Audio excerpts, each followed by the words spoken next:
Hey, welcome to Unlock the Keyboard for another episode of Tune Quest. The song we'll be looking at today is Good Luck Babe by Chappell Roan. So, this is a great song. You're going to learn so much from this tutorial. We're going to look at the chords. We're going to look at some left hand patterns. We're going to look at how we can make the melodies sound more powerful, how we can make the chorus sound really rich and strong and big. And yeah, without further ado, let's just get into it. So, we'll start with the chord progression because that's always a great place to start. So the first chord is G major, and then we've got A major, and then we've got D major, and then B minor. So that's the chord progression. We're keeping it pretty simple, just playing triads. It doesn't need to be more complicated than that. And yeah, that chord progression is consistent throughout the verse and the chorus. And now as for the pre-chorus and the verse, there's just one chord change, and it goes to E minor. So if you were here just for the chords, then there they are. If you wanted to like sing along with them, I might recommend playing kind of like eighth notes. So you'd play it like this.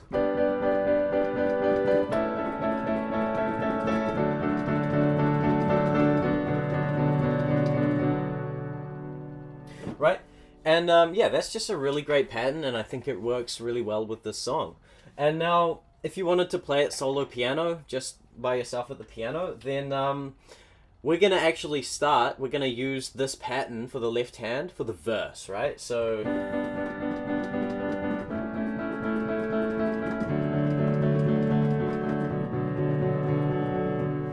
just become familiar with that, and then let's move on to the right hand. So the right hand is just going to play the melody, and we're going to keep it pretty simple. So the melody goes like this.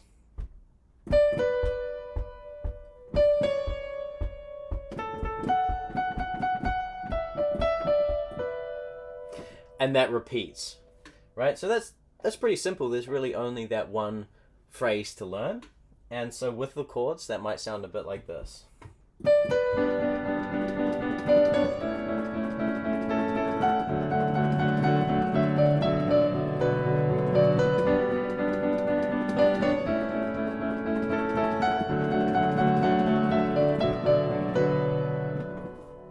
Yeah, so that's essentially the verse, and then it goes to the pre-chorus, and this is where we move to that E minor chord.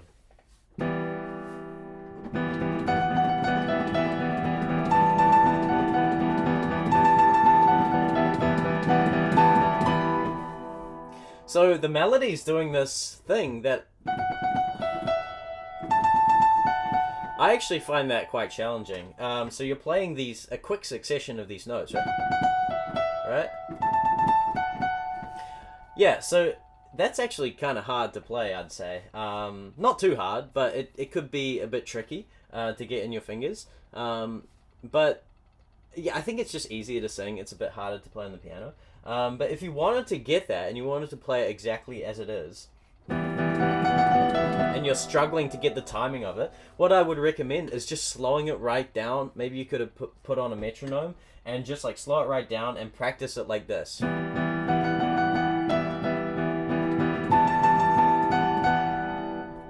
And do that, start really slow if you have to.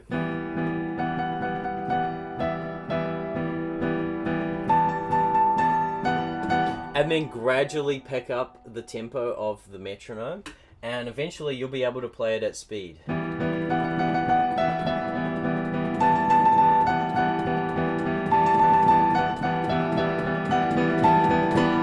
And as we're moving into the chorus, what I think is a great idea here is just to like try to like swell it up, make it feel like it's really leading to something, right? Right? Right, so really picks up, builds up the energy. And that, of course, leads into the chorus. So for the chorus, we're actually going to take things to the next level.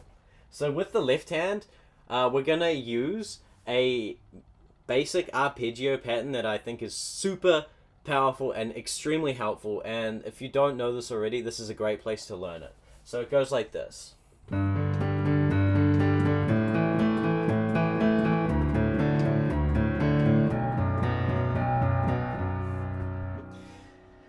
So it's actually quite easy to play. All we're doing is playing the root of the chord. So in this case it's G major, so we'll play the G, and then we'll play the 5 of the chord. And then we play the octave on top, so the G up an octave, and then the 5 again, and then the root. Now the great part about this pattern is that you can, it's the same pattern and the same hand shape for pretty much all the chords, right? So we're just gonna move it up to A and do exactly the same thing. And then exactly the same thing for the D chord. And the same thing for the B chord, except of course, we've got this F sharp here, right?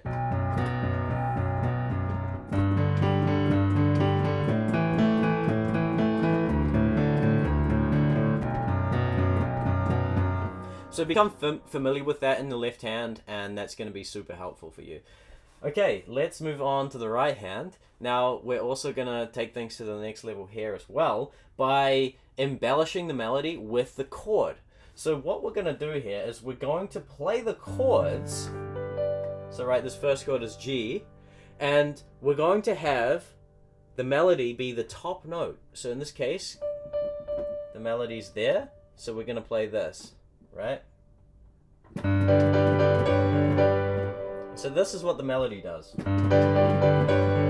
the G chord. So it goes down to that.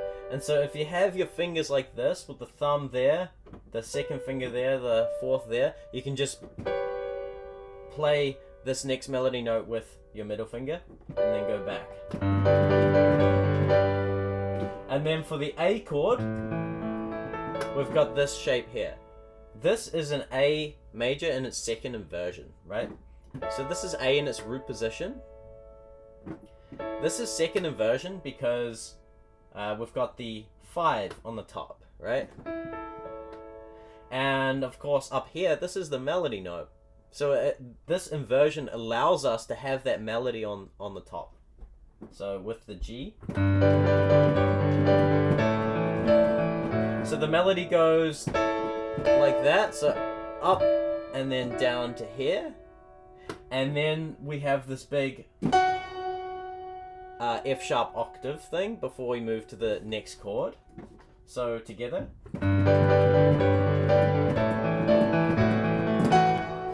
and then we've got the D, and this is the shape that we're doing here. So this is D major in its first inversion, right? So that's D in its root position. And then first inversion because we've got the 3rd on the bottom, right? And of course the melody is there, that D on the top. And that's nice and simple, right? Nothing's changing with that. And we've got that nice rhythm.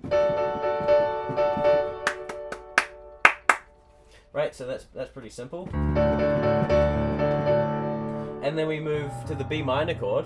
What we're actually going to play here in the right hand is this A major in its second inversion shape again, right? And we're going to do this. So if you have this shape, the fingers are already ready to play the next notes. So you can just go down, back up there, and then pinky, right? So, and then it does that octave thing again before the progression starts again.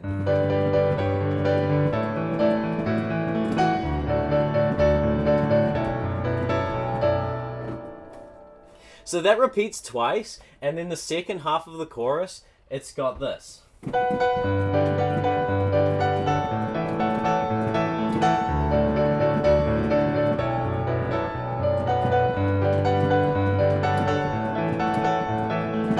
So what's going on there?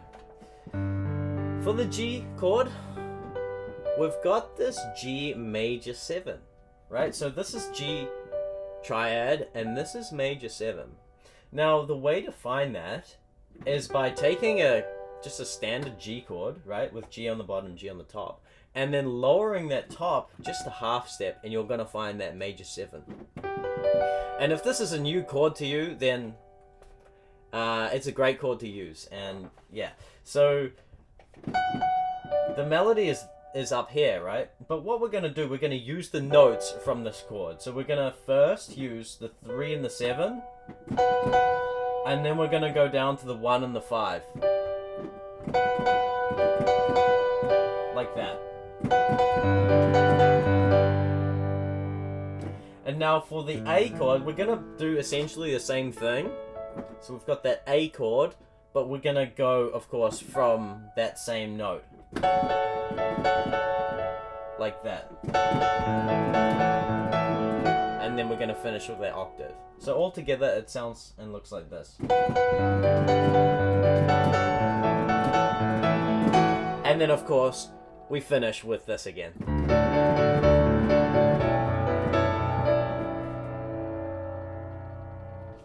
Yeah, so that's essentially the chorus. And yeah, practice that. Practice whatever you need to. Work on that. Rewind the sections if you need to. And then all we have left to cover is the bridge. And the bridge is actually quite simple. It's only one chord. As I said, it's that E minor chord. But because the bridge feels like it's kind of stuck. It feels like, you know, it's building towards that final chorus. And so we want to make it feel kind of, you know, like it's stuck, like it feels a little bit angsty. So what I like to do is just do an octave and just like play it like that, right? Or you could alternate the octave. You could do that. So yeah, there's 2 different ideas for you. And as for the right hand, this is the shape from which all of the melodies come from for the bridge. So this is actually a B minor 7 shape. We've just got that B minor triad, and we've got that minor 7 on top. And if you put this on top of this E octave, you're going to get this lovely chord. That's just a beautiful chord. And it's this chord that that we're hearing here. So it's kind of like that, right? And then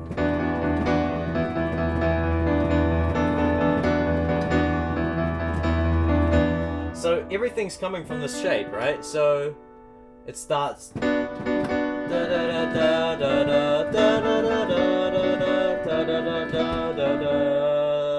So that's quite simple. Hopefully this tutorial is showing you the power of shapes, hand shapes, chord shapes, because everything is coming from that shape. Now you could move this all up an octave. It doesn't matter what octave you do here in the left hand. You could do it there, you could do it well low. And then of course, leading into the final chorus.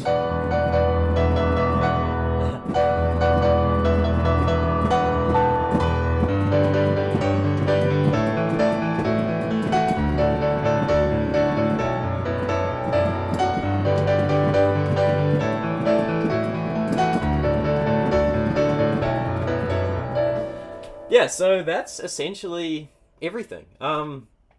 I hope that this tutorial was helpful to you. Sorry, I had a moment of being a Gumby. Yeah, I hope this tutorial was helpful to you. I hope that you can play the song, and I hope that you learn some cool things along the way, because I feel like one of the purposes of learning songs on the piano is to help you unlock the keyboard by learning new chords, learning new things that you can do, and I really hope that yeah, you've learned something today. That's all. And I hope that you can play the song, because it's a really great song. And yeah, thank you so much for watching. If you felt that this tutorial was helpful to you, please hit the like button. It really helps these videos get more into the algorithm and reach more people. Please leave a comment what you thought, and if you want me to cover more Chappell Roan, I'm happy to do it. I've actually got Hot to Go coming soon, so stay tuned for that. And if you want to join a free community of pianists, of keyboard players, I have a free community below. Check out the link. And that's about everything from me. Thank you so much for watching. I really do appreciate it. And I'll see you in the next video. Bye.